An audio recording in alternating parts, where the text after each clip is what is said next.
喂，今日晨早流流整啲儀式感啊！10月1慶祝下咩嘢係國際咖啡日啊！International Coffee Day。琴日前日啱啱喺展覽會買咗啲泰國精品咖啡，呢個係冠軍莊園，呢個係冠軍豆，即刻試先。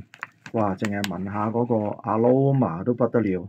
除咗飲咖啡飲嗰啲水嘅味道之外，聞嚟講我都覺得係有50% 滿足啊！正，事不宜遲，倒出嚟都聞到香啊！重手啲多啲都唔怕啦，唔好理佢咩水粉比啊，趁新鮮。今次都幾重手筆啊，買咗好多，呢度一半到嘅咋。你睇下黑色呢個，價錢大家都係100零蚊，但係睇下嗰個重量，真係爭一倍都有啊！但係呢個冠軍豆啊，試咗好飲，即刻要買。沖先，唔好講咁多。好耐冇咁用齊架撐去手沖噶啦，通常都係粗粗略略。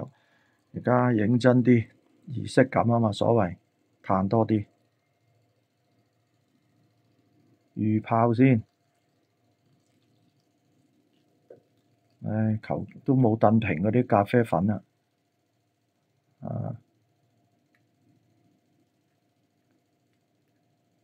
係啦，所以渣渣地冇燉平。好，啲色好靚，但係唔係一般人飲開嗰啲，濃唔濃啊，苦唔苦啊咖啡啊，竟然可以攞苦嚟形容嘅，就真係唔係single original 單品嗰啲可以解釋。講個質量啊，講下啲價錢啦。有時啲掛耳包話20零蚊杯都唔平啊，長遠飲啊，啲掛耳包係方便啫。但係如果有架撐沖開嘅豆其實豆都唔平啊，100零蚊都係嗰幾杯，係咪？但係精品咯，呢啲唔同咯，唔係街嗰啲咯，始終唔同。